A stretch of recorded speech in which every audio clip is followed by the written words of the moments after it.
Haleluya. Kita akan baca kitab Yesaya ya. Yesaya pasal ke-55 ayat ke-6 dan 7 ya. Saya akan baca dari kitab Lugas ya. Terjemahan Lugas. Saudara baca dari kitab suci yang ada di tangan saudara karena kita punya LCD lagi perlu perbaikan ya. Yesaya 55 ayat 6 dan 7, demikian firman Bapa Yahweh. Carilah Yahweh selagi dia berkenan ditemui. Panggillah dia selagi dia dekat. Biarlah orang fasik meninggalkan jalannya dan orang jahat meninggalkan rancangan-rancangannya. Biarlah ia kembali kepada Yahweh, karena dia penuh belas kasihan atasnya. Dan kepada Elohim kita, karena dia akan melimpahkan pengampunan. Puji Bapa Yahweh, silakan duduk. Saya percaya ayat-ayat firman ini sering kita dengar ya. Carilah Yahweh selagi dia berkenan ditemui. Saudaraku yang dikasihi oleh Bapa Yahweh, kita percaya ketika manusia pertama kali jatuh dalam dosa, Hawa dan Adam yang ada di Taman Eden ya. Ketika manusia jatuh dalam dosa, yang pertama bertindak adalah Bapa Yahweh sendiri. Bapa Yahweh yang mencari ataupun yang datang ke Taman Eden untuk berbicara dengan anak-anaknya yang telah jatuh dalam dosa. Ya. Tetapi firman Tuhan jelas menyatakan, setelah Adam dan Hawa jatuh dalam dosa, maka ketika mereka mendengar bunyi langkah Bapa Yahweh yang berjalan di taman pada hari yang sudah ditetapkan, mereka bukannya mendatangi Bapa Yahweh, tetapi mereka bersembunyi. Nanti kalau saudara baca dalam Kejadian pasal 3 ya. Bapa Yahweh datang ke Taman Eden untuk melihat anak-anaknya kenapa bisa jatuh dalam dosa. Kenapa bisa terpengaruh dengan bisikan si jahat. Dan kita melihat di sini ketika kedua manusia pertama ini, Adam dan istrinya, mendengar bunyi langkah Bapa Yahweh, justru mereka lari dan bersembunyi. Ya. Tetapi kita melihat di sini Bapa Yahweh memanggil mereka. Ya. Bapa Yahweh memanggil anak-anaknya. Ya. Adam, di mana kamu? Adam, di mana kamu? Ya, di sana nanti saudara baca ya. Saya kutip dari kitab. Saya pakai kitab Lugas ya. Saya nggak tahu saudara pakai Lugas atau ILT. Dan ketika Bapa Yahweh memanggil, kemudian Adam menjawab, ketika aku mendengar bunyi langkahmu di taman ini, aku malah bersembunyi. Aku bersembunyi karena apa? Takut. Sebab aku telanjang. Ya. Sebab aku telanjang makanya dia takut. Kemudian Tuhan tanya kan, siapa yang kasih tahu kalau kamu itu telanjang? Terus Tuhan tanya, apakah engkau telah makan buah pohon yang telah kuperintahkan kepadamu? Janganlah engkau memakannya. Ya, kemudian timbullah sifat yang menjadi salah satu karakter manusia. Ya, ketika ditegur, bukan langsung mengaku, tapi berusaha membela diri. Ya. Terus ketika Bapak Yahweh tanya, apa engkau sudah makan buah yang kularang? Si Adam menjawab, wanita yang telah engkau tempatkan bersamaku, dialah yang telah memberikan kepadaku buah pohon itu, sehingga aku memakannya. Ini karakter sampai sekarang ya. Karakter setelah Adam dan Hawa dicemarkan karena berkomunikasi dengan setan. Mulai ketika ditegur, bukannya langsung bertelut, Tuhan ampuni saya. Kalau saudara selidiki kitab Kejadian pasal 3, tidak ada satu kata pun dari Hawa maupun Adam yang menyesal. Nggak ada kata-katanya, Tuhan ampuni saya. Nggak ada ayatnya. Justru ketika dituduh ataupun Tuhan nanya nih, kamu makan buah? Loh, bukan dia ngakuin, iya Tuhan saya makan. Dia tunjuk si Hawa seolah-olah mau tuduh Tuhan, karena perempuan yang kau berikan ini, maka aku jatuh dalam dosa. Pembelaan yang senantiasa, karakter yang terus mengalir sampai kepada zaman kita sekarang. Kalau ditanya sesuatu yang mungkin kita buat, ya kita berusaha untuk membela diri. Ya bukan mengakui, ya Tuhan saya yang salah, ampuni saya. Ya. Nah, kita melihat di sini saudaraku yang dikasih oleh Adonai Yeshua Mashiach. Begitu luar biasanya Tuhan yang saudara dan saya sembah, yang kita percaya. Ketika manusia jatuh dalam dosa, dia cari supaya manusia itu apa? Mengaku dosa. Bisa tahu nggak maksudnya? Tuhan cari si Adam dan Hawa ini. Kemana kamu? Di mana kamu? Loh, bukannya minta ampun datang kepada Bapa Yahweh, malah bersembunyi dan tidak ada pengakuan dosa. Ya, ini kan karakter manusia. Sulit untuk minta ampun. Ada banyak orang yang mempunyai karakter seperti itu. Tidak mau minta ampun. Ya, tidak mau menyesal. Menganggap diri saya benar. Ya, saya benar. Nah, itu karakter memang dari sononya ada begitu. Kenapa? Setelah manusia jatuh dalam dosa, maka karakter si jahat itu memang mengalir dalam hidup manusia karena manusia membiarkan dirinya berkomunikasi dengan setan. Sehingga kalau kita baca dari apa yang tertulis dalam kitab Yeskiel pasal 28, Tuhan kan bilang, kamu tinggi hati, kamu sombong. Tidak mau dia ngakuin. Itu si setan itu. Nah, setan yang punya karakter seperti itu, ketika dia mengajak si Hawa berkomunikasi, ada balasan. Karena itu Tuhan melarang. Kalau kita baca dalam kitab Wahyu, di dalam kitab Wahyu dinyatakan, jangan kita belajar tentang setan. Ya.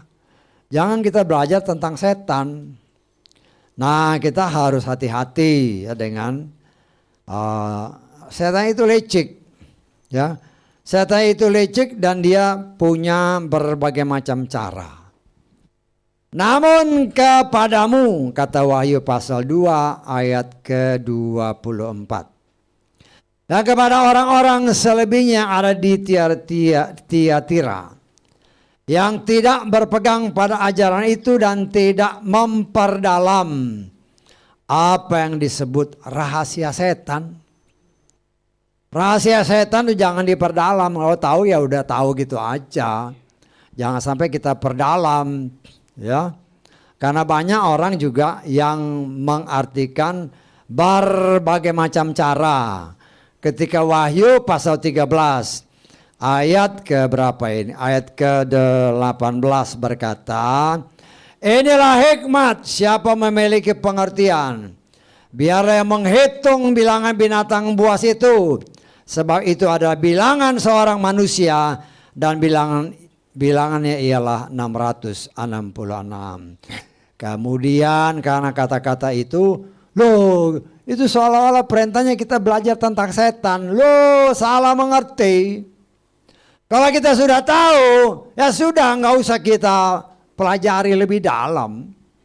Ya, hanya Tuhan dengan kekuatan yang berasal daripada yang dianugerahkan kepada kita. Setelah kita tahu ya kita berjaga-jaga, jaga jarak, jaga jarak. Jangan engkau deketin setan, jangan berkompromi dengan setan. Karena kan mungkin saudara pernah dengar kan beberapa waktu yang lalu kan, ketika tulah yang Tuhan izinkan terjadi. Ada beberapa daerah kalau saya nggak salah satu negara di Asia ini, ya, mulai berkompromi dengan tulah yang diizinkan. Saya tahu pernah saudara dengar itu, ya, mulai jangan dimusuhi ya, deketin aja si tulah ini, ya. Artinya ya jangan kita menjaga jarak. Ya itu memang pengertian macam-macam, ya. Tapi kita melihat di sini firman Tuhan mengajar kita dengan jelas. Kita ini dalam gereja yang terakhir. Gereja Laodikia tadi yang kita baca itu gereja Tiatira. Semua apa yang terjadi dari gereja pertama sampai gereja ke-6 itu semua numpuk di gereja ke-7. Kalau Tuhan sudah larang jangan memperdalam pengetahuan tentang setan. Artinya Tuhan hanya izinkan kita tahu ini setan. Ya udah, jangan kau pelajari. Oh setan caranya kerjanya begini. Oh nanti jadi kesetanan. Ya, nah, ini yang harus kita sangat berhati-hati. Bapa Yahweh mengerti ketika kita sengaja ataupun tidak sengaja terbujuk dengan bisikan setan seperti ya semalam kan. Daud tenang-tenang dibisikin setan, dia nggak sadar.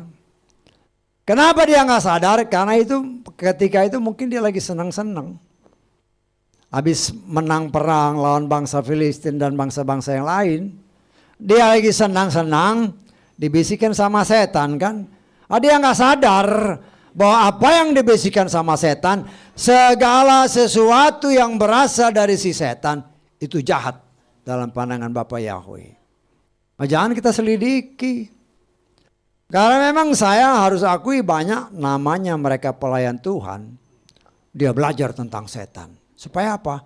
Supaya saya tahu kelemahannya gimana. Luar biasa pengetahuan yang ngawur. Saya bilang ngawur ya.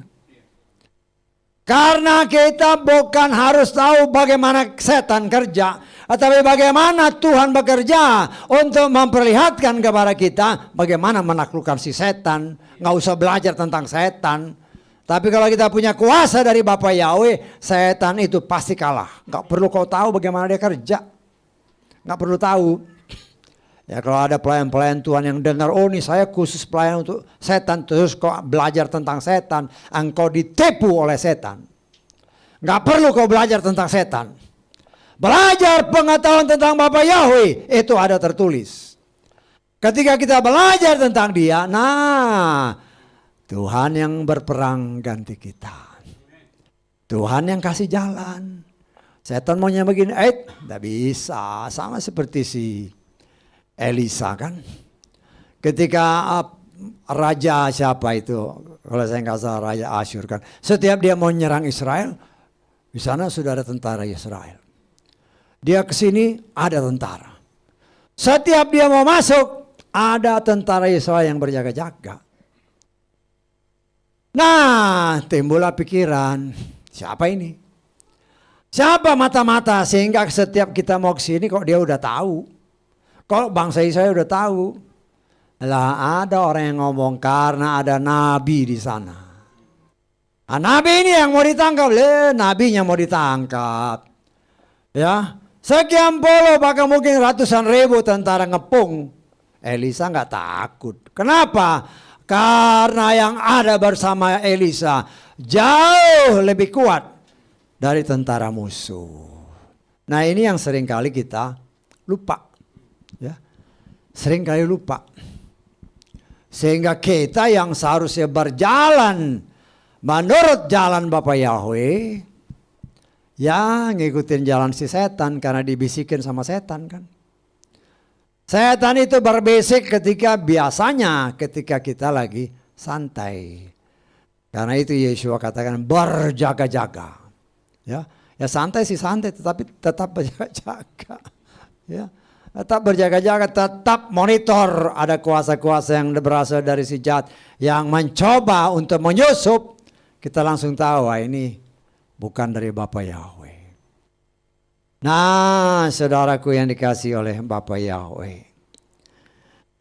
Bapa Yahweh berfirman pada pagi siang hari ini, carilah Dia. Carilah Yahweh. Kenapa kita harus cari? Karena masalahnya itu. Ya. Bapa Yahweh sudah memperlihatkan ketika manusia jatuh dalam dosa, Dia yang datang. Ingat ya, Dia yang datang duluan. Dia cari si Hawa dan Adam ini. Tapi Hawa dan Adam malah sembunyi. Ya. Tetapi Tuhan di sini, Dia sudah memperlihatkan kasih-Nya melalui Yeshua HaMashiach Sang Juru Selamat. Dia sudah berkorban bagi saudara dan saya. Mati tergantung di kayu salib kurang lebih 2000 tahun yang lalu. Untuk apa? Untuk menanggung segala kutukan dan dosa saudara dan saya. Sehingga semua orang yang percaya kepada Dia dibela dan diselamatkan olehnya. Karena Dialah Sang Juru Selamat. Sang Juru Selamat. Hanya satu-satunya Juru Selamat.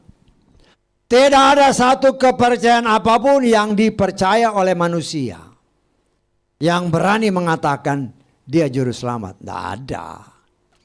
Tidak ada. Siapapun pimpinan-pimpinan mereka, nggak ada yang berani berkata kalau kamu ikut saya pasti selamat. Nggak ada. Hanya Yeshua satu-satunya yang berani berkata, engkau ikut aku, engkau hidup di dalam jalanku, engkau pasti selamat. Hanya Yeshua HaMashiach. Karena Dialah Yahweh itu sendiri yang menciptakan saudara dan saya, yang menjamin dengan pasti. Kalau kita hidup di dalam Dia, pasti selamat. Nah, hal-hal seperti inilah, ya. Ketika manusia sudah ada jaminan keselamatan, nah mulai santai kan. Sama seperti Daud yang kemarin diberitakan. Ketika santai, ketika tidak berjaga-jaga, mulai timbul pemikiran-pemikiran. Banyak di luar sana menyatakan, ini kan zaman anugerah. Enak, ini zaman anugerah. Saya percaya Yeshua. Orang di luar sana bilang Yesus pasti selamat. Di mana ada ayatnya yang menyatakan bahwa percaya kepada Sang Juru Selamat itu pasti selamat? Tidak ada ayatnya. Yang ada hanya apabila bukan saja percaya tetapi melakukan apa yang Dia perintahkan. Kenapa? Karena setan pun percaya bahwa Yeshua itu adalah Bapa Yahweh sendiri. Yeshua itulah Sang Juru Selamat manusia yang percaya kepadanya. Tetapi setan dia percaya, dia gemetar, ketakutan. Manusia yang menamakan diri percaya Yeshua, bukannya gemetar dan takut serta melakukan firman-Nya. Justru malah kayak karena bisikan setan, loh kamu santai aja ya. Kita kan boleh nafsir-nafsir, kamu santai ya, kamu pasti selamat kok. Apa yang kamu kerjainlah. Ya udah. Itu kan banyak sekarang kan. Ini zaman anugerah. Emangnya zaman anugerah terus mau seenaknya. Memangnya zaman anugerah terus mau seenaknya. Zaman anugerah khususnya bagi kita yang menamakan diri umat di luar Israel. Zaman anugerah diberikan ketika anak sulung Bapa Yahweh yang bernama Yisrael. Mereka menyangkali dan menolak, bahkan membunuh Sang Juru Selamat. Ketika mereka menolak, makanya anugerah diberikan kepada adiknya. Saudara dan saya ini adiknya. Karena kan firman Tuhan bilang, Yisrael adalah anak sulungku. Ya, saudara sering kali dengarkan, karena sering kali saya ulang-ulang supaya ingat. Karena ada tertulis Keluaran pasal keempat, ayat ke-22. Namun engkau katakanlah kepada Firaun, beginilah Yahweh berfirman, Yisrael adalah anakku, anakku yang sulung. Yahweh setia kepada firman-Nya. Ya. Bapa Yahweh setia kepada firman-Nya.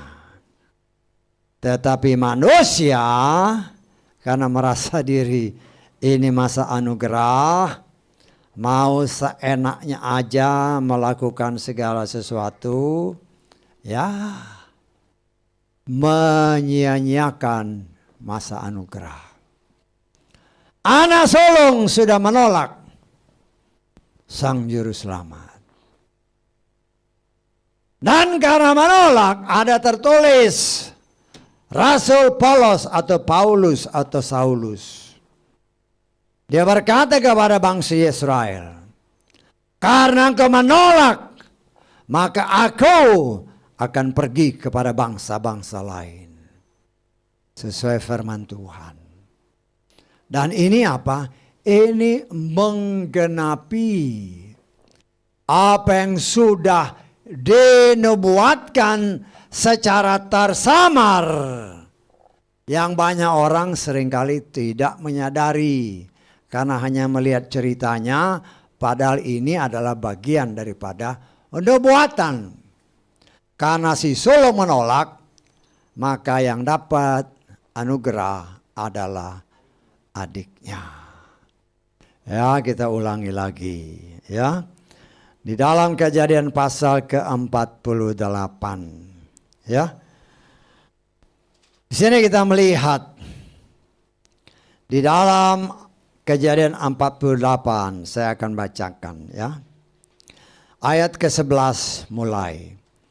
Lalu berkatalah Yisrael atau Yakub kepada Yusuf, aku tidak pernah berpikir untuk dapat melihat mukamu lagi.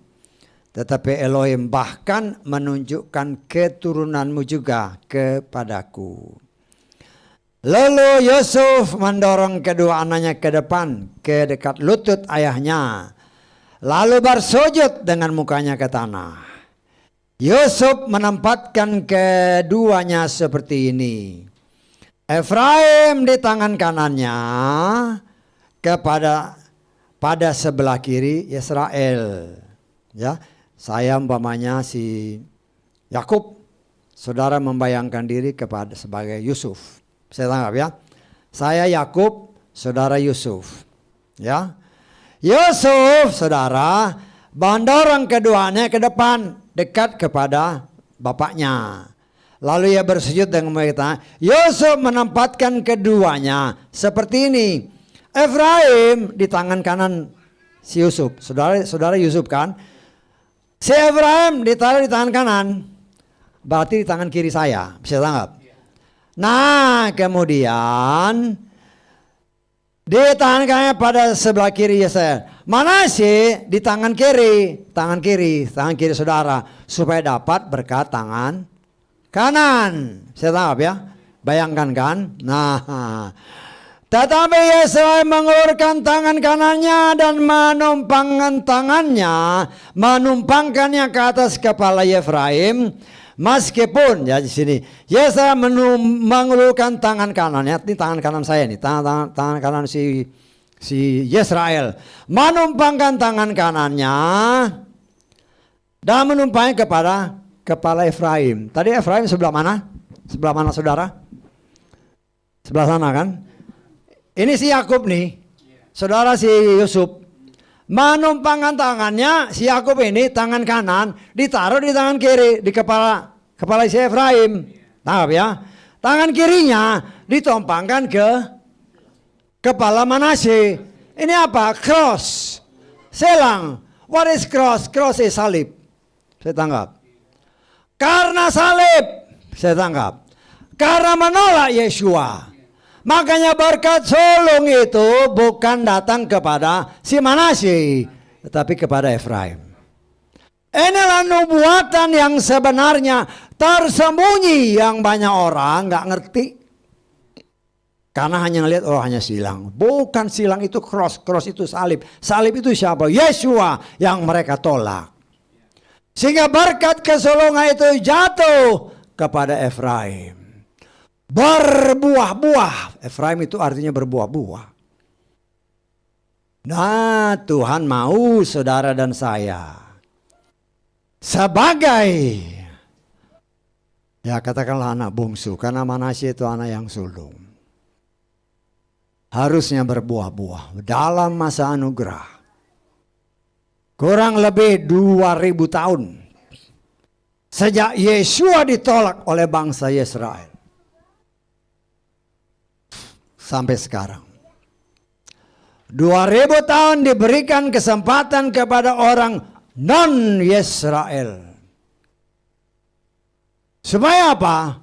Supaya mereka percaya dan tidak menolak Yeshua, Yahweh yang menyelamatkan itu sebagai Tuhan dan Juru Selamat.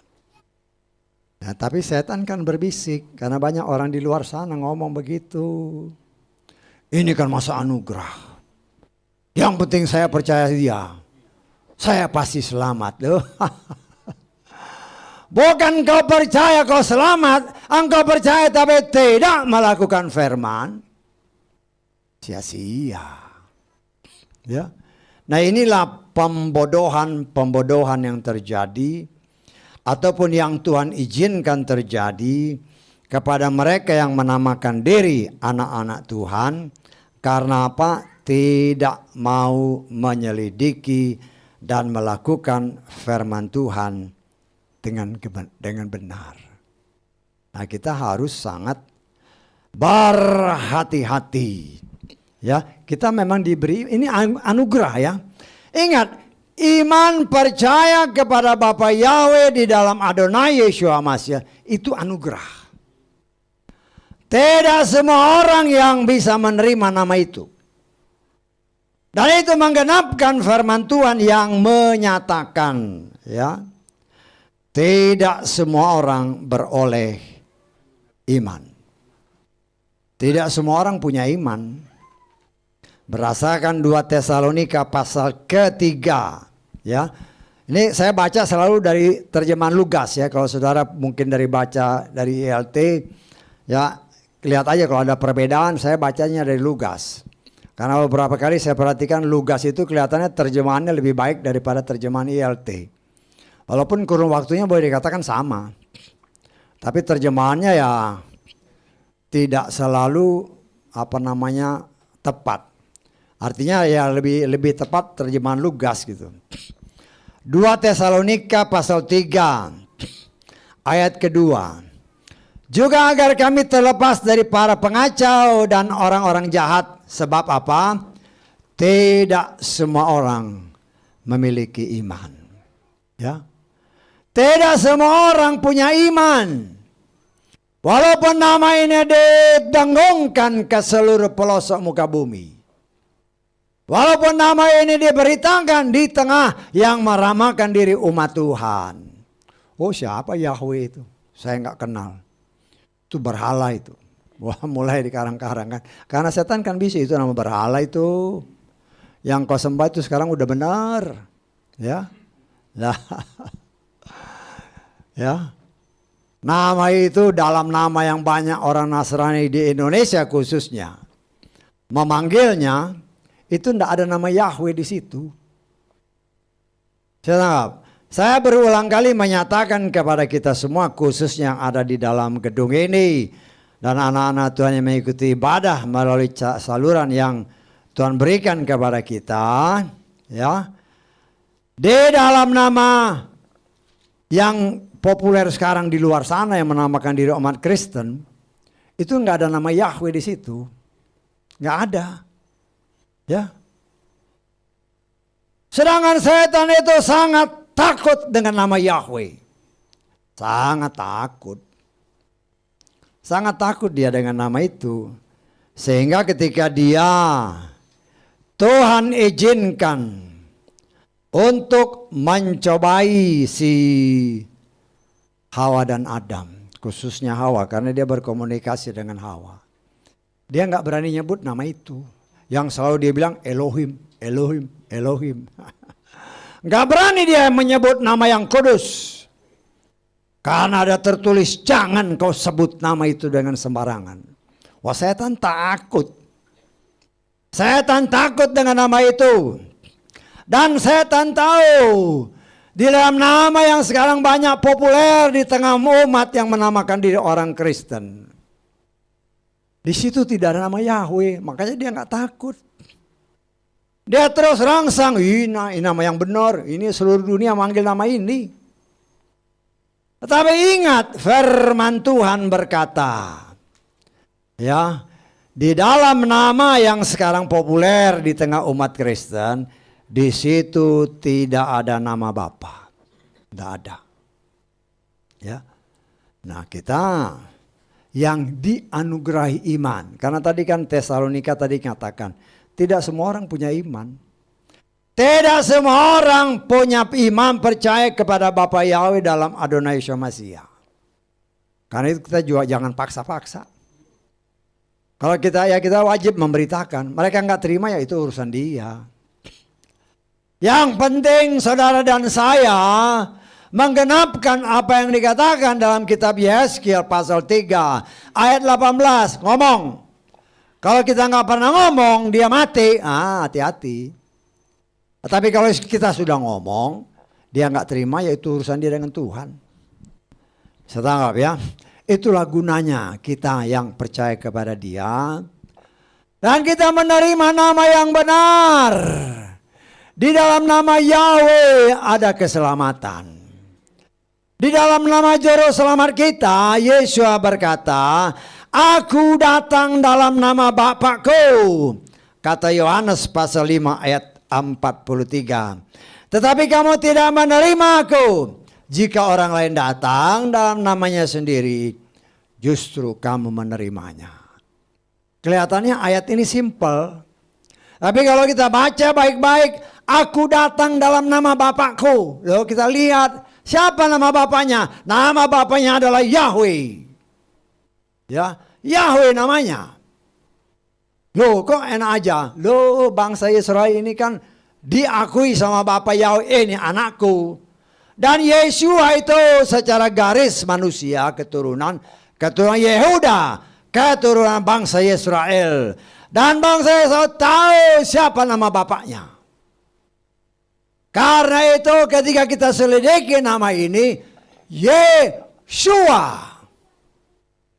Itulah Yahweh yang menyelamatkan. Nah, sayangnya banyak orang juga di luar sana, oh namanya kan Yahweh yang menyelamatkan, jadi Yahshua. Hati-hati ya dengan ini. Yahshua itu bukan nama. Ya. Karena kalau kita belajar gematria, nama kan kayak Alef itu 1, Bet 2 dan seterusnya itu. Ya. Kalau di dalam nama Yahshua itu nggak ketemu dengan nama Yahweh. Ya. Dalam nama Yahweh, YHWH itu yodnya itu ini bilangan gematria ya. Saya pernah terangin bilangan gematria itu Kayak alef itu kan 1, alef bet itu 2 dan seterusnya. Ya ada 22 huruf itu, ya ada 1 sampai 10, kemudian lengkap 20, 30, 40, 50, 90, 100, ya 200, 400. Itu total semua ada 22. Kalau yod he waw he, yod itu 10, he itu 5, waw itu 6, kemudian he lagi 5, itu ditambah 10 tambah 5 tambah 6. 10 tambah 5 berapa? 15, betul kan? Tambah 6 berapa? 21. 21 tambah 5? 26. 26, 2 tambah 6 berapa? 8. 8 itu angka anugerah. Di mana siapa? Nuh bersama dengan anak-anaknya, jumlah 8 orang, angka keselamatan. Kemudian yod sen waw ayin. Yod itu 10, sen itu 300, terus waw itu 6, ayin itu 70, jumlahnya 386. 3 ditambah 8 berapa? 11. 11 ditambah 6, 17. 1 tambah 7, 8. 8 sama 8. Saya tanya, bukan. Yang Yahweh tadi kan 8. Yeshua juga 8. Itulah gematrianya. Tetapi kalau Yahshua ditambah lagi 5. Karena yod he-nya itu kan 5. Jadi nggak ketemu dengan Yahweh.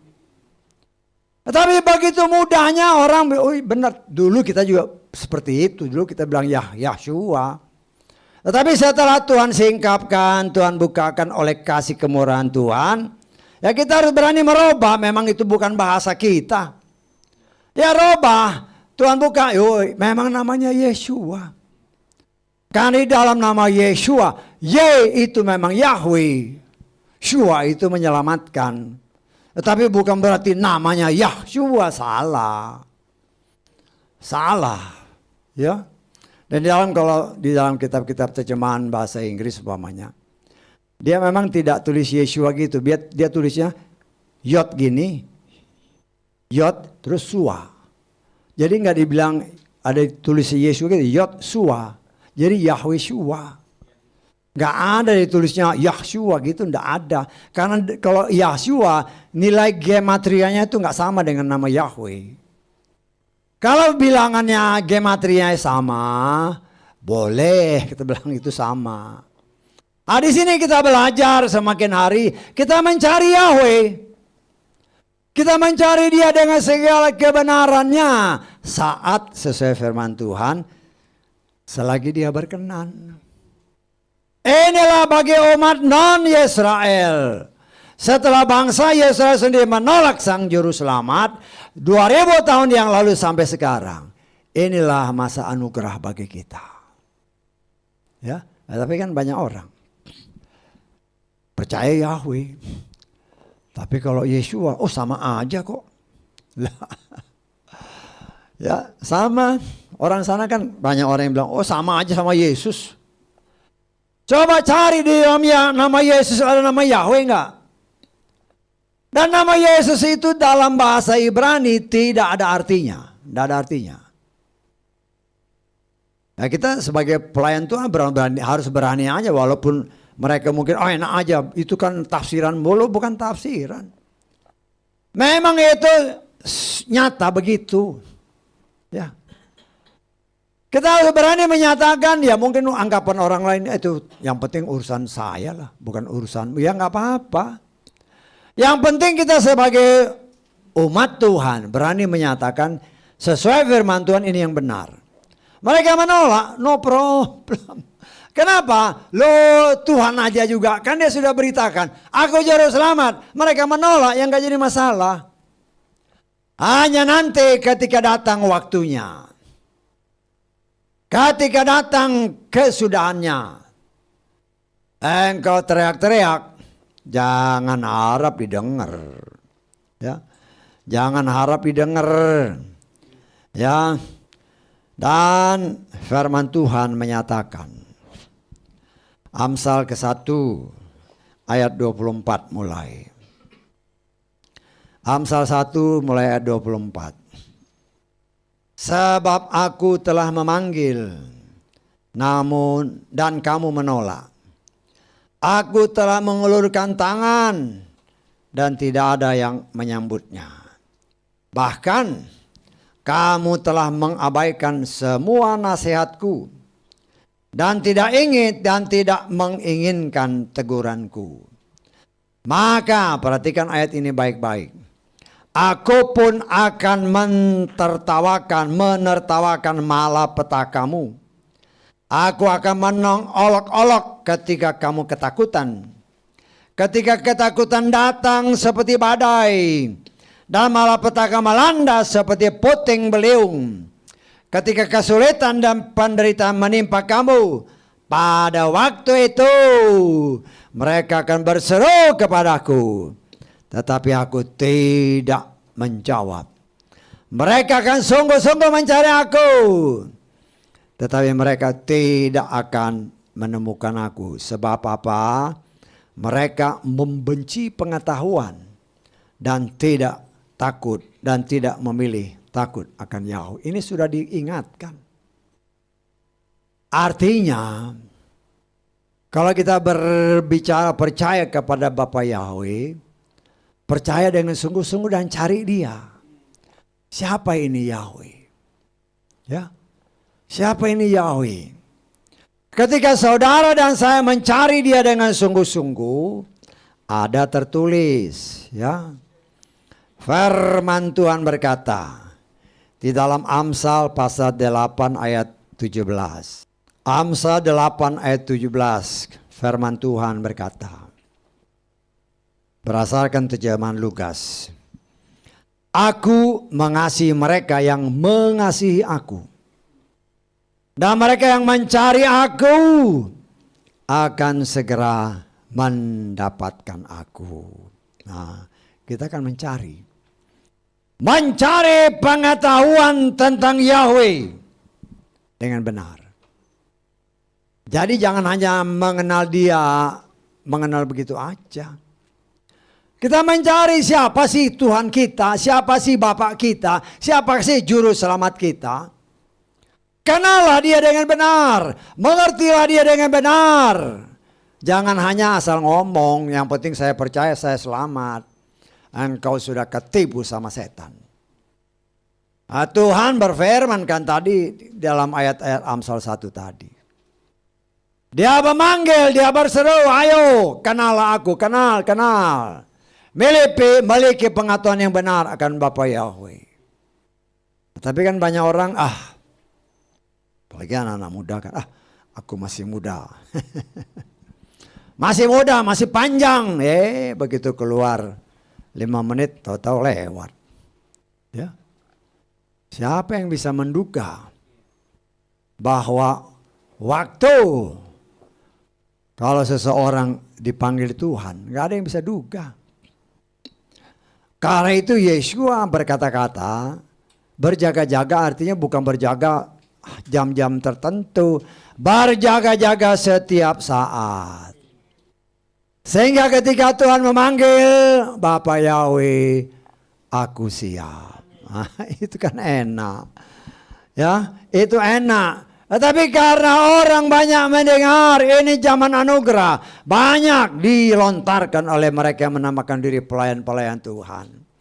Jangan takut, ini zaman anugerah. Emang yang anugerah itu suka mau seenaknya. Hati-hati, itu bisikan setan bukan bisikan Tuhan. Justru dalam masa anugerah, kesempatan Tuhan berikan untuk kita duduk diam di bawah kakinya, selidiki diri kita sendiri. Ya, kita tanya sama Bapa Yahweh. Ngomong aja.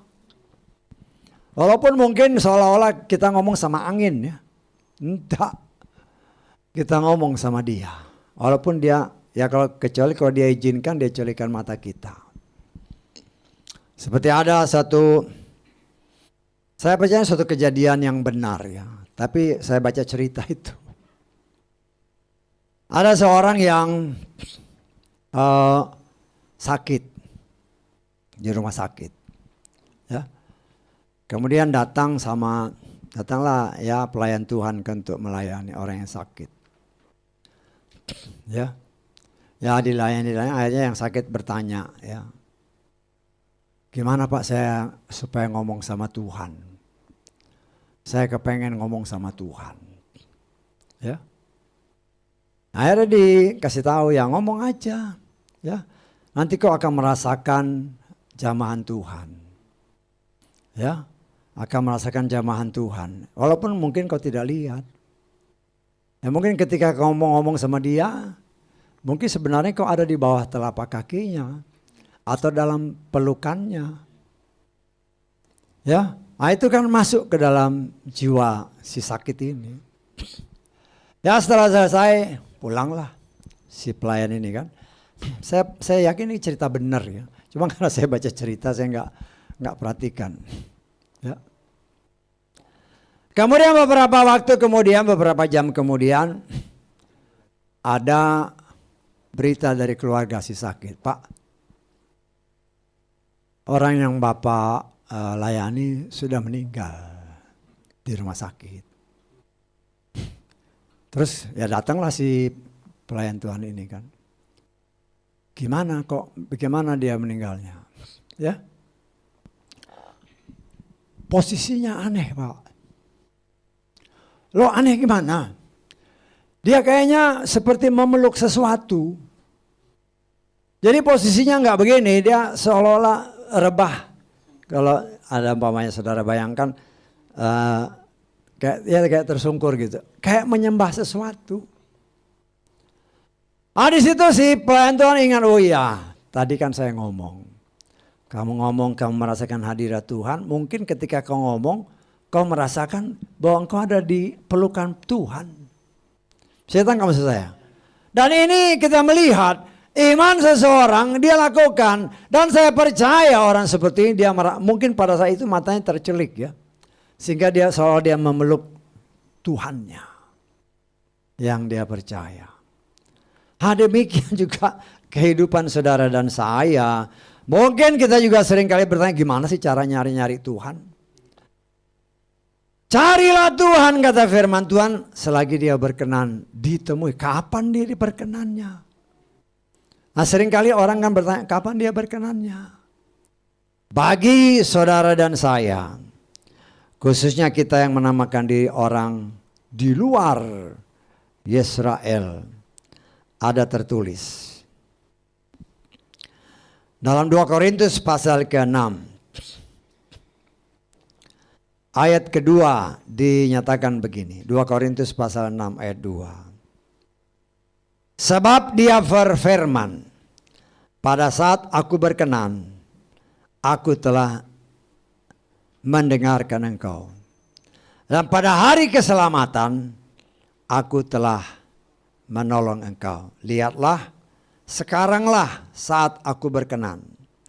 Lihatlah, sekaranglah hari keselamatan. Sekarang 2000 tahun diberikan kesempatan bagi saudara dan saya karena si anak sulung menyangkali dia, bangsa Yesrael.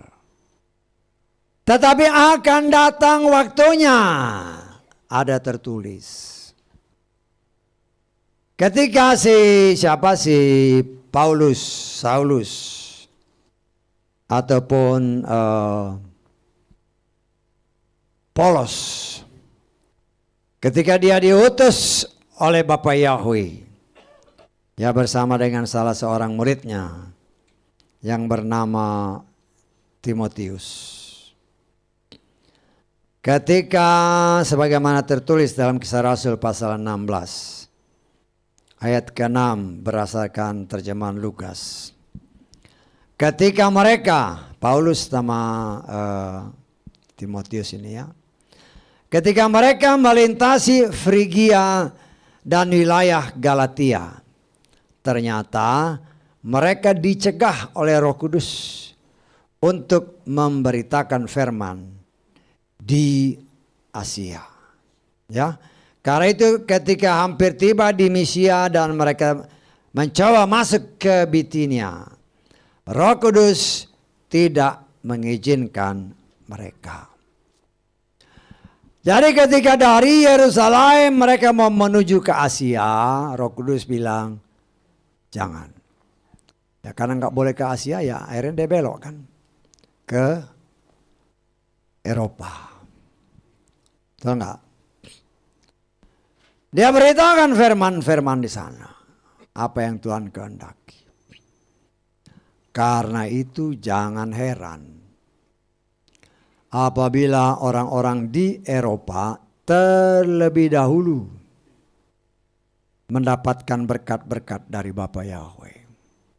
Dari Yerusalem ke Eropa.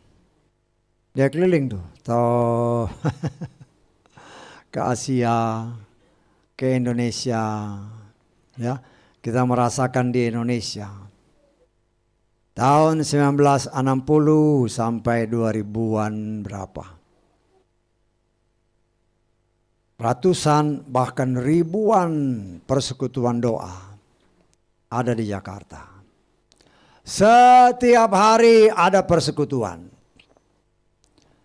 Banyak sekali persekutuan-persekutuan. Ya dulu memang kita salah satu yang rajin. Ya.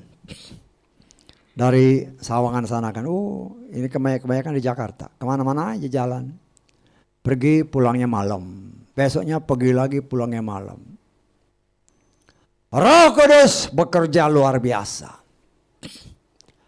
Berjalannya waktu, sekarang mana? Persekutuan doa boleh dibilang hilang kan. Dari persekutuan doa timbul gereja-gereja. Ya. Nah dari Asia ini terus sampai ke Cina. Ya walaupun Cina kan menolak. Tapi kalau saya nggak salah ingat, ada sekitar 100 juta orang yang percaya kepada Sang Juru Selamat. Yeshua. Walaupun mereka menyebut namanya Yesus. Cina itu menyebutnya Yesus. Ya, sama seperti kayak di Myanmar itu nyebutnya memang Yesus juga. Mutar. Nah, belakangan ini, tahun 22 ini, ada berita di Saudi Arabia. Orang percaya bikin pawai.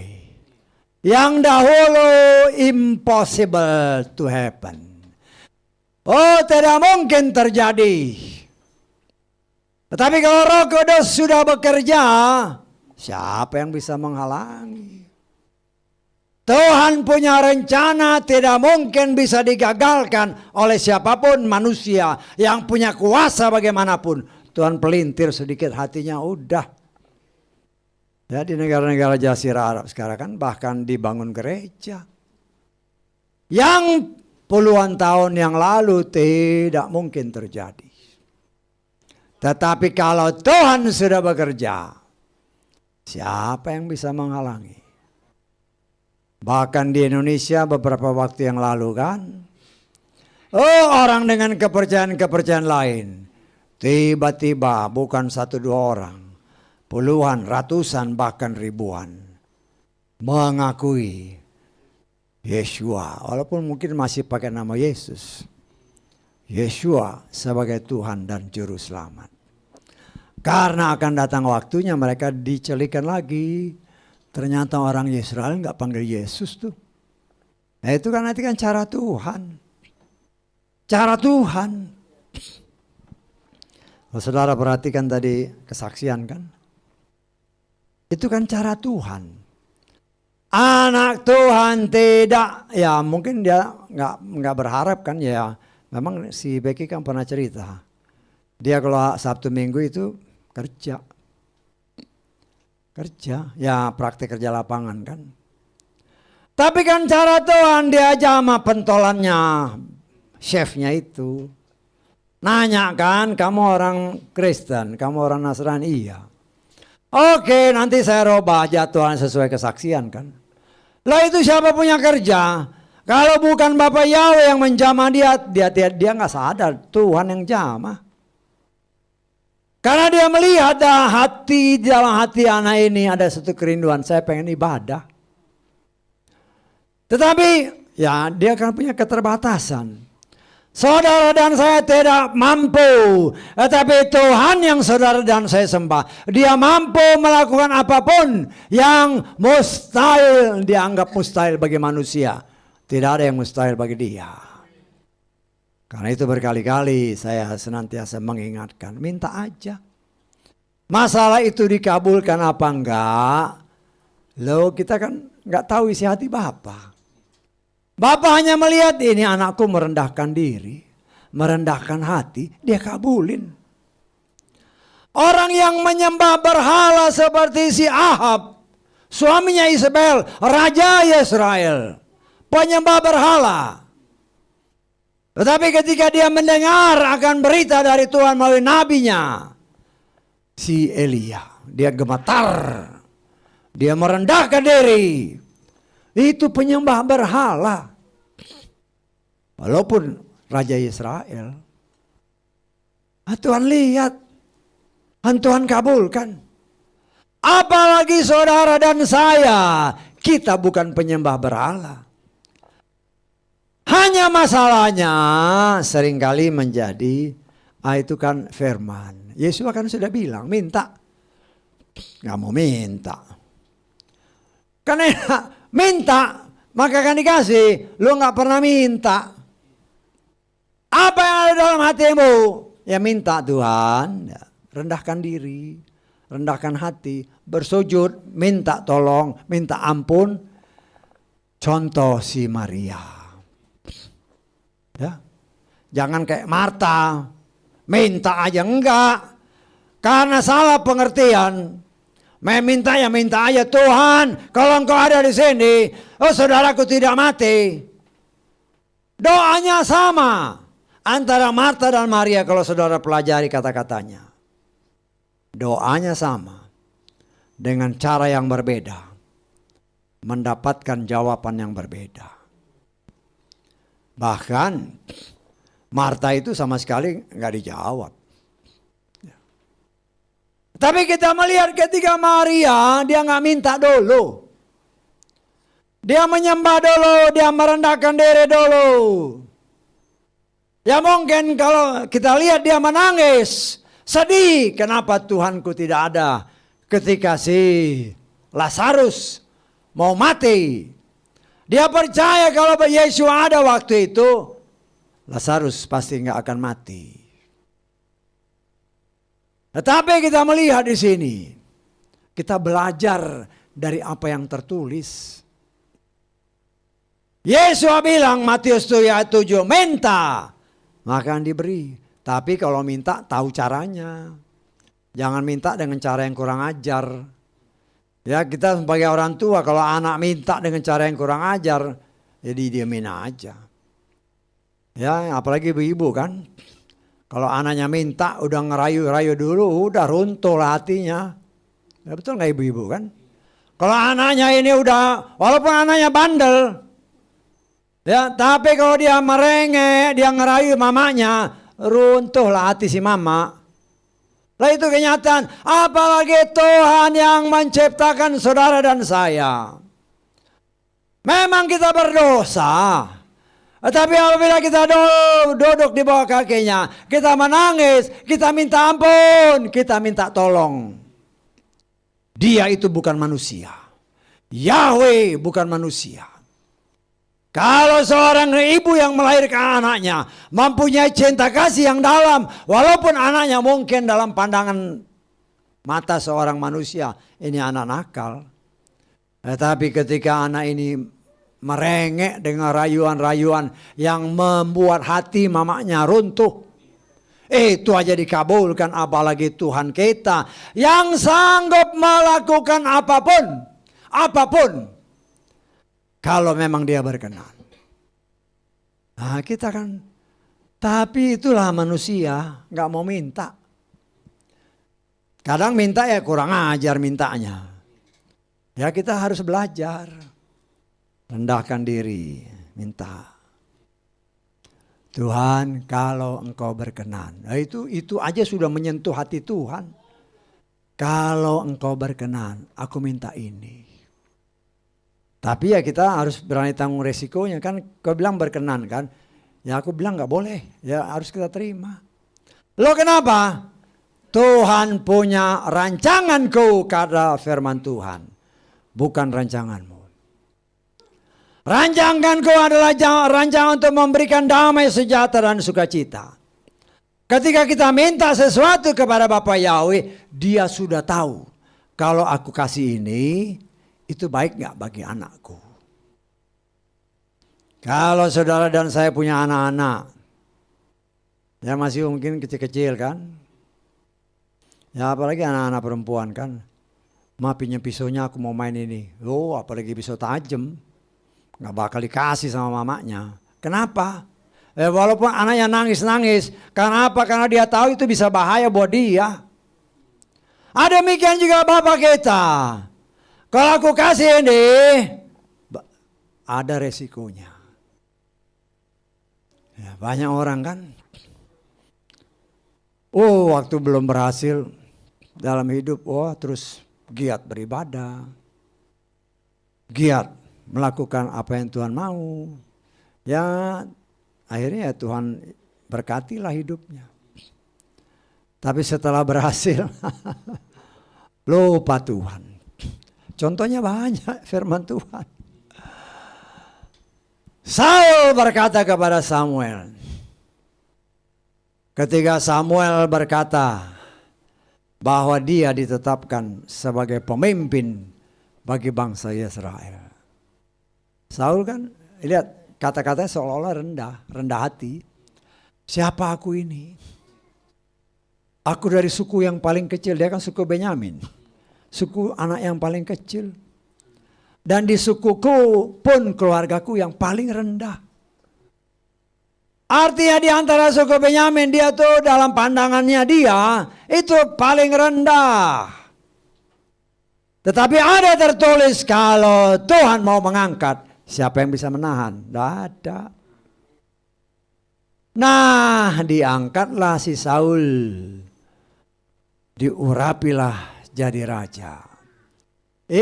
Setelah jadi raja, enak ya jadi raja. Semua ikut perintahku. Ya. Ketika tentara maju untuk berperang, musuh-musuh maju berperang, mau berperang dengan bangsa Israel. Dia tunggu-tunggu si Samuel nggak datang. Karena Samuel harus mempersembahkan korban. Samuel sudah bilang, aku akan datang. Tetapi ditunggu nggak datang. Musuh makin dekat, makin kelihatan dekat. Ya musuh sih nggak jadi masalah ya. Ketika dia lihat, udah makin dekat nih, Samuel kok datang. Dia ke belakang, aduh tentaraku pada lari semua. Ya sudah. Padahal itu ujian yang sedang Tuhan kerjakan. Yang sedang Tuhan ajarkan bagi si Saul. Lah berbisiklah setan kan di telinganya. Nah, kita kan bisa nafsir-nafsir. Atau kita boleh nafsir-nafsir. Lihat tuh tentara makin dekat. Lihat tentaramu pada lari semua. Udah persembahkan aja korban. Loh. Saul mengerti kalau dia mau maju berperang harus persembahkan korban. Dalam keadaan yang ketakutan. Berbisiklah si setan. Gak apa-apa, kan baik. Kan Tuhan senang kalau kau persembahkan korban. Pasti kan Samuel ini kan sudah mengerti atau Tuhan memang sengaja menghambat atau memperlambat jalannya Samuel menuju ke tempat di mana dijanjikannya nanti kita persembahkan korban. Ini lambat-lambat, saya percaya itu memang rencana Tuhan. Karena dia sedang menguji apakah cinta kasih si Saul ini benar-benar percaya kepada Tuhan atau percaya kepada dirinya sendiri. Ketika dia seolah-olah ditinggalkan oleh banyak orang. Ketika musuh makin dekat, dia makin gemetar. Setan berbisik lagi, persembahkan korban. Lah, inilah yang diambil, inilah yang dibisikin setan. Sama seperti semalam kan, Daud dibisikin setan, dia dengar. Kan itu baik.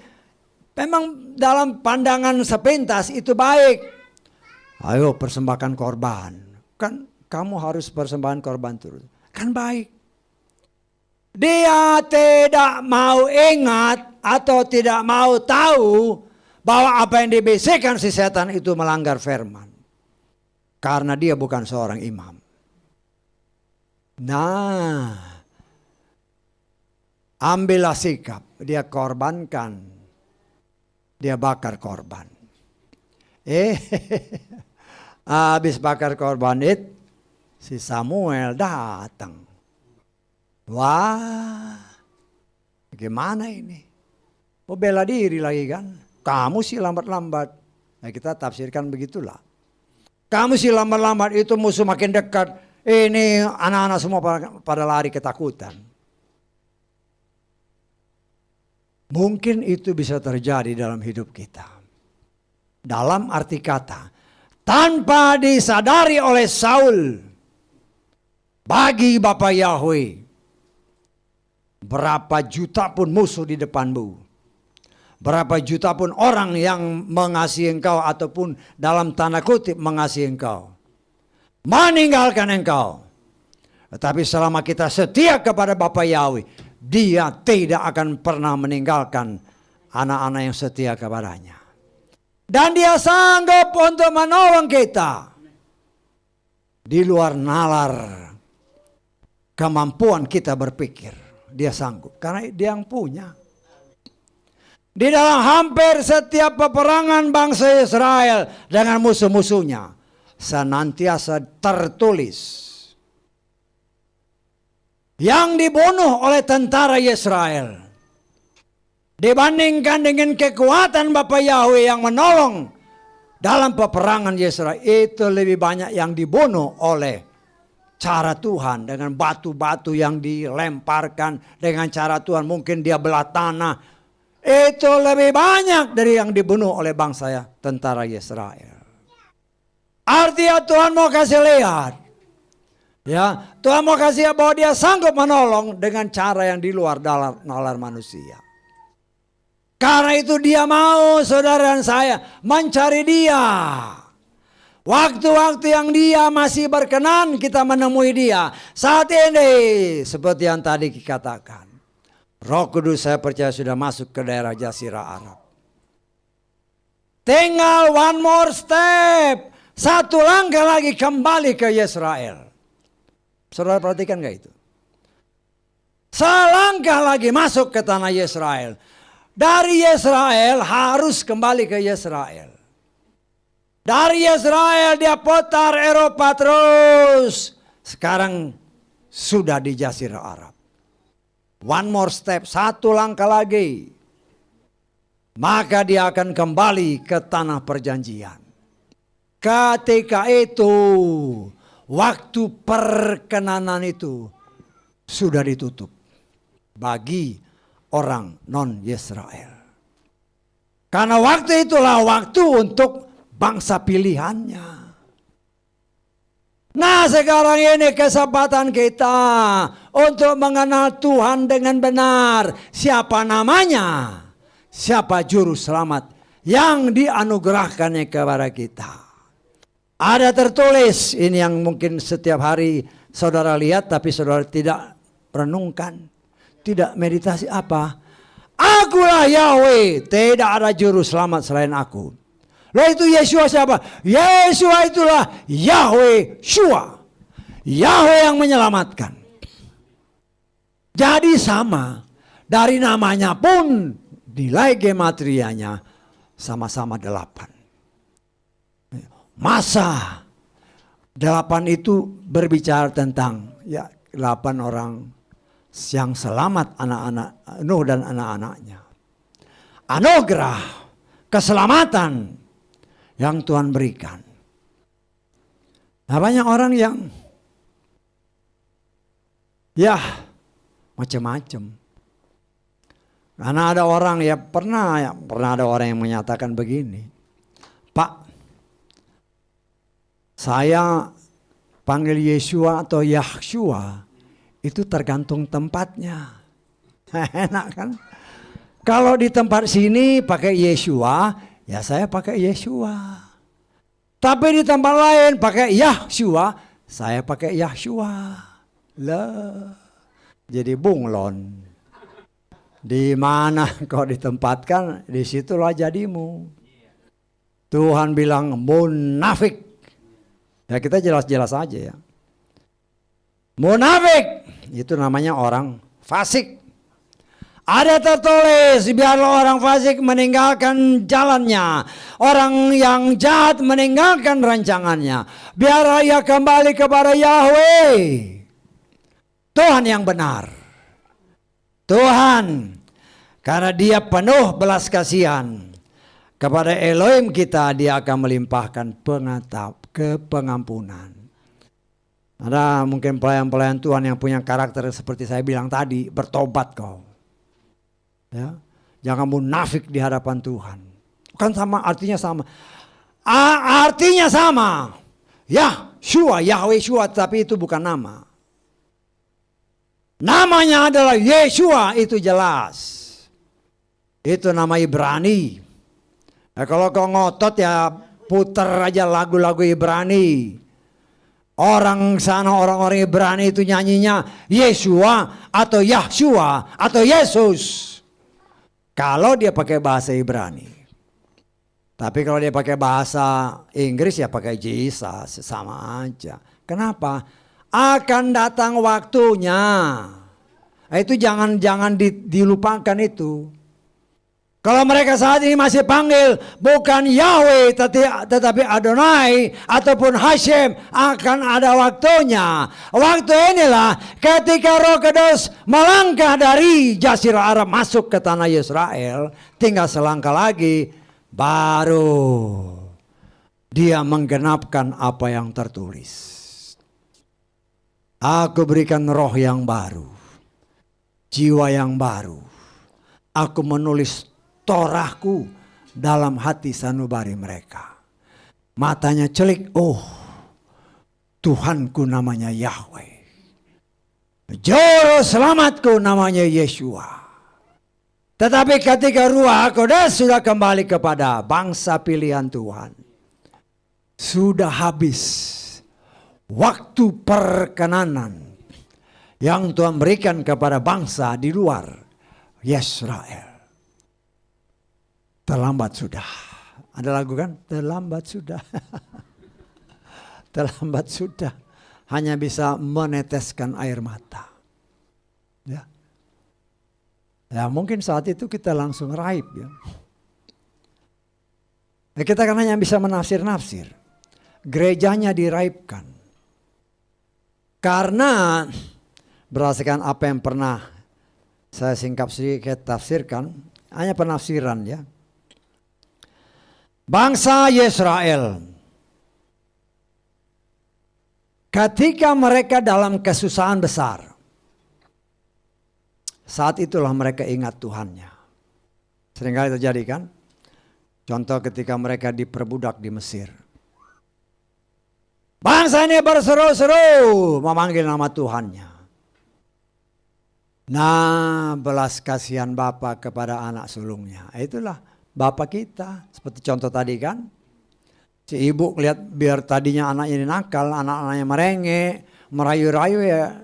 Manusia aja kasihan. Apalagi Tuhan kita. Karena itu saya mencoba atau saya menafsirkan. Ketika apa yang dikatakan firman Tuhan dalam kitab Sakaria pasal 12, pasal 13, pasal 14. Nanti saudara baca baik-baik. Ketika bangsa ini diserbu, Yerusalem dikepung. Ya, kapan itu ya? Mungkin ya pada zaman sih. anti Hamasiyah. Nah kita kan menafsir-nafsirkan. Kapan kira-kira? Ya boleh kita tafsir. Ya. Walaupun kita mengerti tafsiran kita itu belum tentu benar. Tetapi berdasarkan firman Tuhan kita boleh nafsir-nafsir. Asal ada ayat-ayatnya. Bangsa ini dimanapun di seluruh dunia menjadi bangsa yang sangat dibenci oleh dunia. Dunia ya, dunia dalam arti kata ya bukan anak-anak Tuhan. Dimanapun. Kenapa? Kan itu harus ada sebabnya. Sang sutradara Bapak Yahweh, rencana dia itu nggak mungkin gagal. Dia sudah tetapkan. Dia sudah tetap dalam skenario dia nih. So, dia ada tulis. Ya. Bahwa bangsa ini akan diserbu oleh siapa? Seluruh dunia. Loh kok bisa? Loh itu karena itu sekarang di seluruh dunia bangsa ini dibenci. Saya tanggap. Karena mereka dibenci ketika sesuatu terjadi di sana. Serbulah Israel. Saya tahu. Jadi ada maksudnya kenapa Tuhan izinkan bangsa-bangsa membenci bangsa ini. Nah, kapan bangsa ini nyerbu? Nah, kan harus ada sebabnya. Saya tanggap. Harus ada sebab sehingga bangsa-bangsa itu menyerbu. Nah, saya menafsirkan. Berdasarkan apa yang dikatakan dan yang kita pelajari kemarin malam atau semalam. Bait suci akan dibangun di daerah Bukit Moria. Di mana Bapak Abraham mempersembahkan anaknya Yitzhak. Di mana Daud mempersembahkan korban ketika itulah Tuhan izinkan melanda bangsa Israel karena kesalahan si Daud. Daud berkata di tempat inilah bait suci akan didirikan.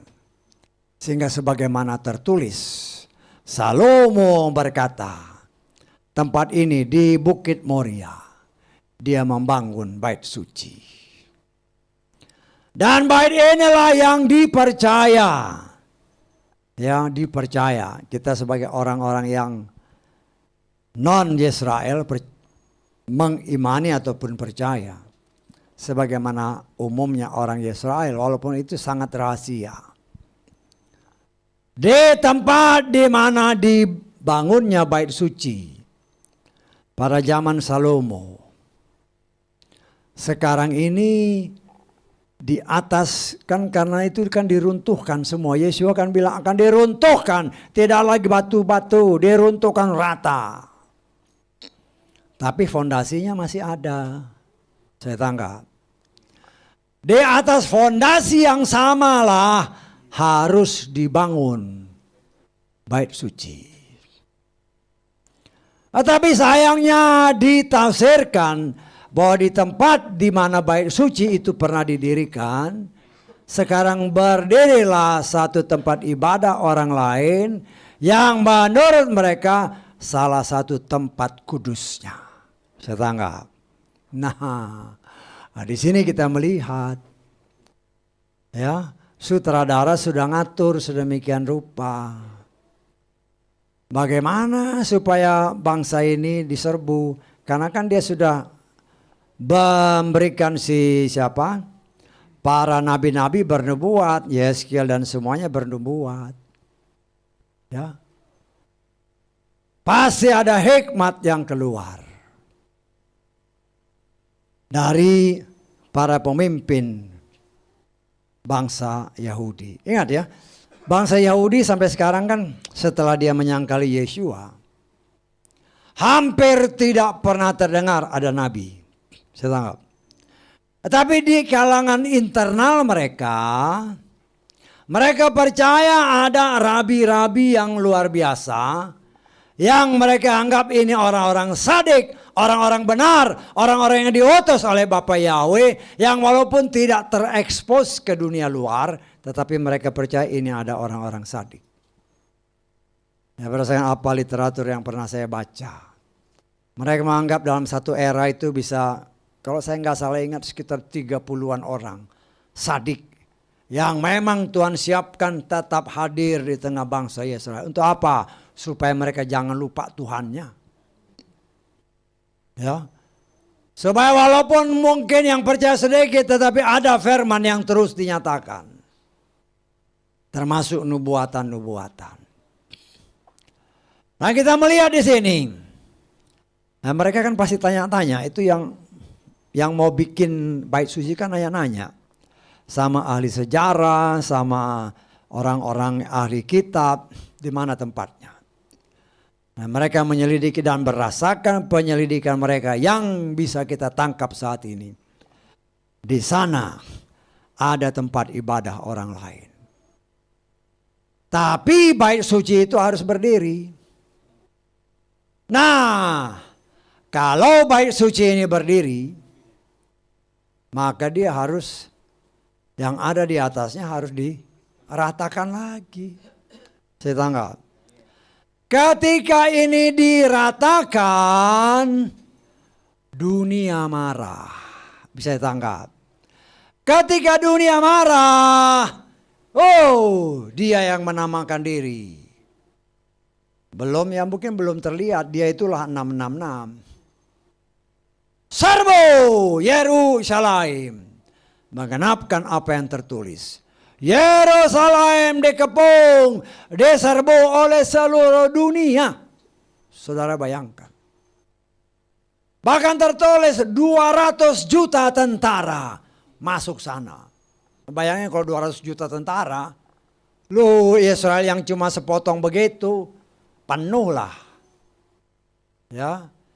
Pada waktu itulah mereka terjepit. Sehingga apa yang menjadi pengalaman dahulu ketika mereka terjepit, oh berseru, Bapa Yahweh tolong. Saya tangkap. Ini pengalaman apa yang tertulis.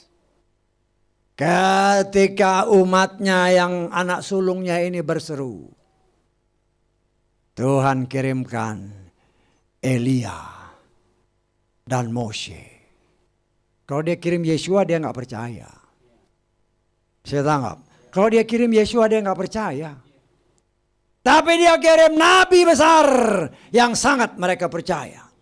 Yang membebaskan mereka. Yang membawa mereka keluar dari tanah Mesir. Yang membawa mereka kembali dari penyembahan berhala yang disembah oleh Yezebel. Kembali kepada Bapa Yahweh. Moshe dan Elia. Ketika kedua orang ini hadir. Tadi kan sudah diruntuhkan.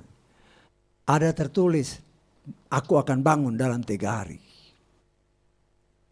Ya. Ya ketika diruntuhkan dia bangun 3 hari itu jadi. Karena itu diserbu. Nah saya menafsirkan. Kenapa 2 orang ini? Kenapa 2 orang ini? Karena memang orang-orang ini yang sangat dipercaya nabi-nabi besar mereka. Dan saya menafsirkan. Ketika itulah Elia mempersembahkan korban. Sebagaimana dahulu zaman Ahab. Dia taruh si sapi merah di atas mezbah. Api dari sorga. Push. Membakar habis korban. Baru orang Israel percaya Yahweh lah Tuhan, Yeshua HaMashiach lah Juru Selamat pada waktu itu. Nah itu kan kita menafsirkan seperti itu. Tapi kita mengamini ketika bait suci sudah dibangun, ya mungkin kita tidak dengar, mungkin kita tidak lihat. Tetapi sudah terjadi. Menggenapkan apa yang dikatakan Tesalonika. Ketika itu sudah terjadi, bisa saja waktu itulah gerejanya diraibkan. Wush. Saya tangkap. 3,5 tahun penderitaan. 3,5 tahun menggenapkan bilangan 70 minggu Daniel. Seperti apa yang tertulis. 7 minggu dan 62 minggu. Baru 69 minggu. 7 minggu memulihkan kembali Yerusalem dan membangun bait suci. 7 minggu, 7 kali 7, 49 tahun. Firman Tuhan katakan dalam kitab Yohanes pasal 2. Para ahli Torah mengatakan bait suci ini dibangun 46 tahun. Kitab Daniel menyatakan 7 minggu, 7 kali 7, 49 tahun. Apa salah? Tidak. Persiapannya dan pembangunan 49 tahun. 7 minggu dan 62 minggu. 62 dikali 7, 300 lebih. Ya, tahun setelah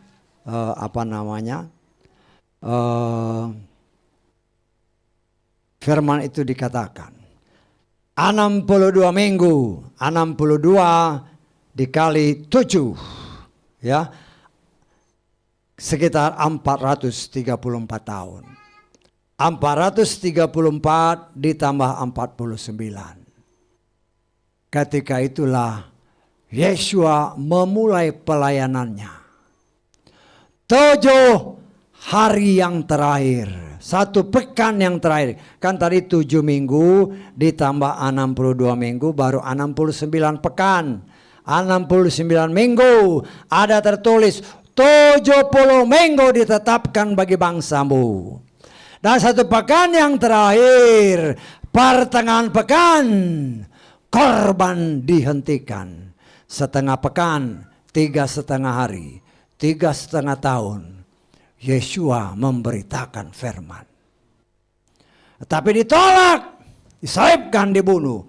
Sisa yang 3,5 hari atau setengah pekan, itulah waktu si Mose dan Elia yang Tuhan turunkan kembali. Itu tertulis. Nah, itu yang saya tafsirkan. Saya tidak menafsirkan banyak orang, 1 pekan terakhir nanti ada penderitaan sedikit baru sekarang besar. Tidak ada 1 pekan itu dalam kitab Wahyu. Yang ada cuma setengah pekan, 3,5 tahun. Ya, saya menolak dengan tafsiran, tapi orang menafsir ya boleh aja. Dan disitulah kita melihat inilah waktu perkenannya bagi Bapa Yahweh, bagi kita non Yisrael. Tapi Tuhan tidak pernah memaksa. Kalau kita terima, jaminannya selamat. Ya karena itu jangan main-main. Jangan menganggap enteng kasih Tuhan. Hanya karena bisikan saya, nggak apa-apa, Tuhan kan maha kasih. Kau nggak ibadah nggak apa-apa, kan Tuhan tahu. Loh, emang Tuhan maha tahu, Tuhan tahu. Tapi jangan mengabaikan perintahnya, ada tertulis beribadah. Beribadahlah kepada Bapa Yahweh dengan hormat dan takut. Tapi banyak orang kan ibadah, tidur. Sama kayak si Abraham kan. Tidur. Ntar kalau anak cucumu mendapatkan kesulitan karena engkau tidur, baru mikir-mikir, habis mereka begini. Bukan mereka, engkau yang tidur waktu ibadah. Tuhan setia sama firman-Nya, bukan setia sama orangnya. Nah, saya sih belak-belakan aja karena itu tertulis ya, kecuali kalau itu nggak tertulis. Ya, ibadah bukan ibadah, main HP, main game di dalam. Ya saya karena saya lihat-lihat, waduh ini kok kayak gini. Di mana hormatmu kepada Bapa Yahweh? Engkau tidak menghormati pelayan Tuhan, is okay. Tetapi kalau engkau tidak menghormati Bapa Yahweh, kebinasaanlah yang kau terima. Ya kita jelas-jelas saja. Jangan kira Tuhan nggak tahu, Tuhan tahu. Engkau tubuhmu mungkin di sini, hatimu mungkin di tempat lain.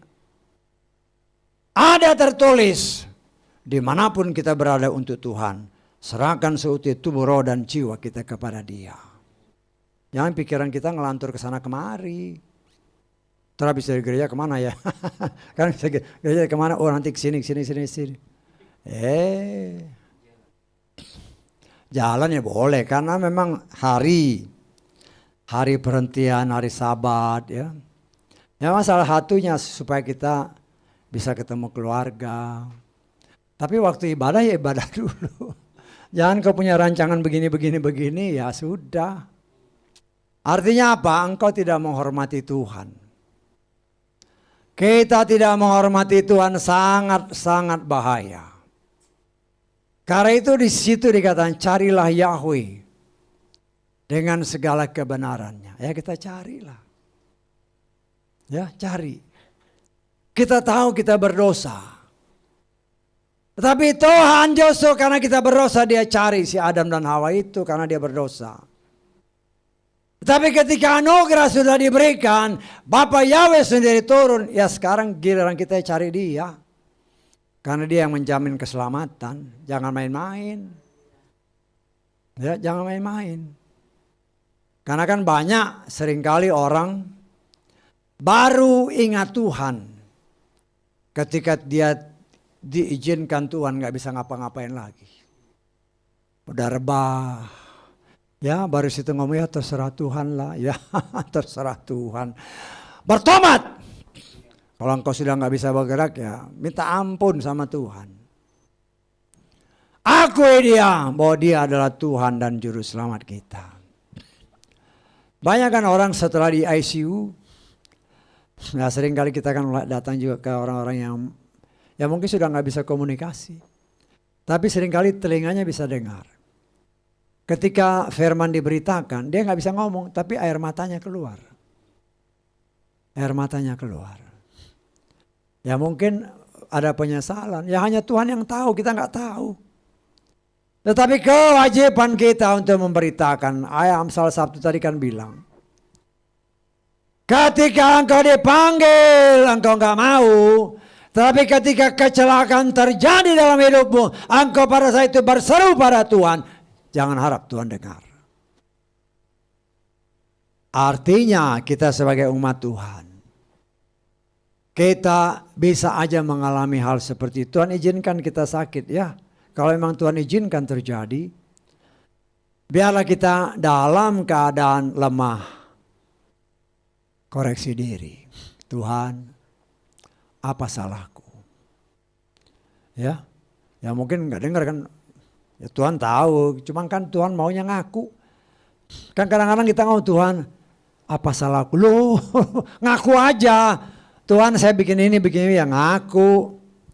Setelah ada pengakuan, ada tertulis dia setia dan adil. Maka dia akan memulihkan kita. Tubuh, roh dan jiwa kita. Maka dia akan bekerja. Seperti yang pernah saya saksikan. Ya mungkin ada anak Tuhan yang sakit kan. Pernah saya saksikan bapak saya sendiri kan. Ketika dia sakit. Minum obat gak sembuh-sembuh. Ya cara Tuhan beri dia ngimpi. Buang semua obat itu. Makan. Lu namanya orang sakit kadang-kadang makan itu susah. Tetapi perintahnya makan. Ya makan, mungkin sesendok, habis itu air, gluk, makan lagi. Bisa tangkap. Orang kalau sakit memang biasanya susah makan. Tapi ambil sendok, pakai air hangat, telan aja. Mungkin gak usah dikunyah lagi, berat masuk. Maka di dalam tubuh dia akan Tuhan proses. Itu menjadi kekuatan bagi kita. Pemulihan terjadi. Ya kadang-kadang kita kan ngandalin obat. Ya obat gak salah. Tapi apakah obat bisa bikin kau kenyang? Gak bisa. Ya obat kan juga membutuhkan support. Support itu dari makanan yang kita makan. Sehingga pemulihan dapat segera terjadi. Ya pertama kita minta ampun, koreksi diri. Tuhan ampuni saya. Kemudian bertindak. Ya. Ada yang bisa kau makan. Sulit makan memang setan bikin lidahmu gak bisa makan. Ambil makan, ambil air mungkin yang manis-manis. Ambil 1 sendok, telan aja langsung. Mungkin gak usah kokunya, yang penting masuk. Tapi muntah lagi, makan lagi. Tuhan punya cara ketika engkau bilang, Bapak Yahweh tolong agar makan ini bisa masuk. Tuhan yang bekerja. Ketika anaknya berseru, maka dia akan bekerja. Dan kalau Tuhan bekerja, siapa yang bisa melawan dia? Tidak ada. Bagi engkau ya, ada rekan yang sakit. Mungkin ada lagi yang sakit. Jangan kau andalkan obat. Obat itu memang bagian. Ya bukan kita anti obat ya. Obat itu juga pengetahuan yang Tuhan berikan. Tapi yang penting, kita hidup juga makan itu untuk hidup. Jangan jadikan hidup untuk makan. Tapi makan itu supaya kita hidup. Kita makan. Apa yang kita makan itu diproses oleh tubuh sehingga memberikan kekuatan. Kalau kau hanya makan obat, ya sudah. Sudah dekat akhirnya. Karena kau nggak mau makan. Makan itu perlu karena itu bagian daripada siklus yang Tuhan lakukan dalam hidup manusia. Nanti ketika manusia kita sudah disempurnakan, ya mau makan itu mungkin ya sudah bukan lagi keinginan. Bukan gak boleh makan, boleh aja makan. Tetapi kita sudah manusia sempurna. Tidak lagi tergantung dengan makan minum. Nah, itu lain. Tetapi sekarang berbeda dalam proses penyempurnaan. Makan. Ya, anak-anak Tuhan yang mungkin lemah, yang sakit, dengar. Berdoa sama Tuhan. Minta ampun, terus makan. Ya, bukan nggak boleh makan obat, yang penting makan. Makanan yang mungkin susah ya. Saya kan juga pernah ngalami. Saya percaya saudara juga pernah ngalami. Ya ketika kita sakit, aduh lidah saya pahit, mulut pahit, nggak bisa masuk makanan. Tapi Tuhan bilang makan, ya makan. Karena itu bagian dari siklus kehidupan manusia. Makan ya dorong aja dengan air, nggak usah dikunyah halus-halus. Ya, biar dia nanti di dalam sini. Yang penting kau makan yang lembek-lembek, jangan kau makan yang keras-keras. Engkau telan nyangkut di tenggorokan ya lain lagi. Lain lagi masalahnya. Ya, makan dengan hikmat, makan sedikit, ya kunyah-kunyah dikit ya. Telan blok. Masuk nanti udah kenyang kan. Lama-lama engkau merasa segar. Cara Tuhan. Karena Tuhan itu tidak meninggalkan pekerjaan tangannya. Karena makan itu bagian daripada yang harus kita kerjakan. Karena itu perintah Tuhan. Karena itu dia cukupkan seluruh bumi dengan makanan. Karena makanan itu untuk ciptaannya. Manusia maupun binatang. Ya. Nah, saya percaya. Ketika kita dipulihkan. Siapa yang dipermuliakan? Bapa Yahweh. Ya.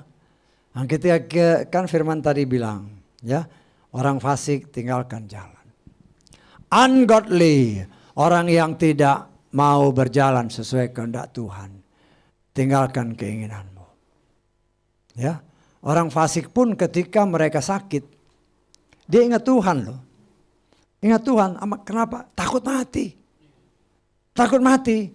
Tetapi anak Tuhan, apa yang dikatakan Paulus? Mati adalah keuntungan. Tapi jangan bunuh diri. Bunuh diri lain lagi. Mati kalau memang waktunya Tuhan. Puji Tuhan, aku cepat ketemu dengan Bapakku. Tetapi selama Tuhan masih mengizinkan aku hidup. Aku hidup untuk Tuhan. Jangan untuk makan aja.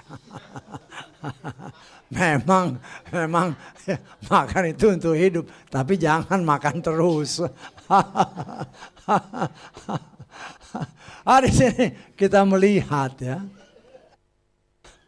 Itulah anugerah Tuhan. Kalau sehat kan bisa ketawa kayak Pak Simon ketawa kan senang. Tapi kita tetap harus hormat karena kita ketahui karena sukacita. Bentuk sukacita kepada Bapa Yahweh. Tuhan yang saudara dan saya sembah adalah Tuhan yang Maha Kuasa. Dia penuh belas kasihan dan dia akan melimpahkan pengampunan. Karena itu jangan main-main dengan Tuhan. Ya, jangan. Mungkin kita pernah mengabaikan. Ya, hati-hati. Karena kita nih manusia lebih cepat dengar suara setan dan dengar suara Tuhan. Loh, ini kenyataan. Lebih cepat dengar apa yang dikatakan setan karena mengenakan daging.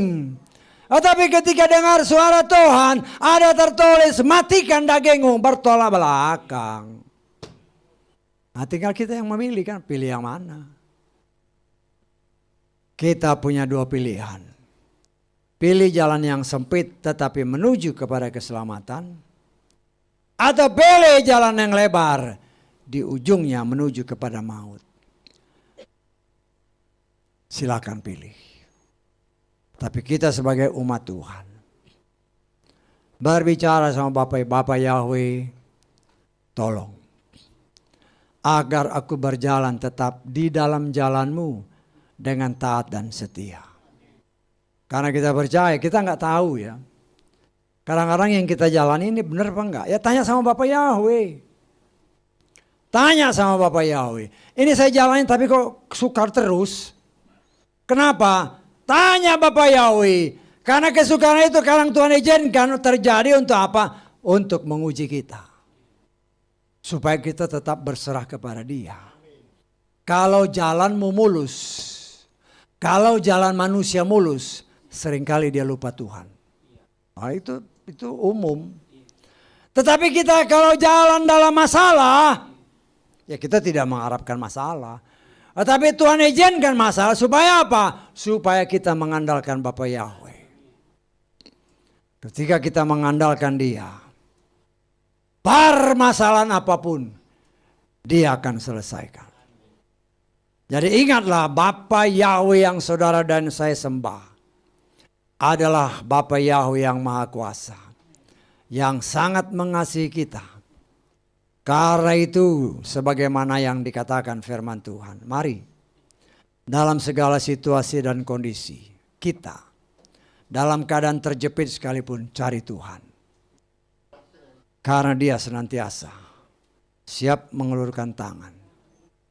Apapun yang Tuhan izinkan terjadi, jangan pernah mengeluh.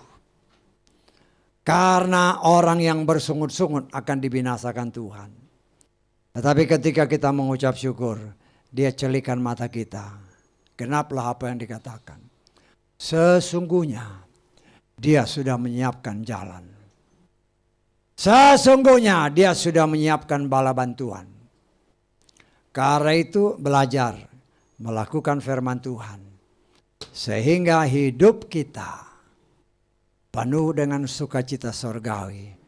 Sampai kita bertemu dengan Dia kembali saat sangkakala berbunyi. Haleluya. Amin.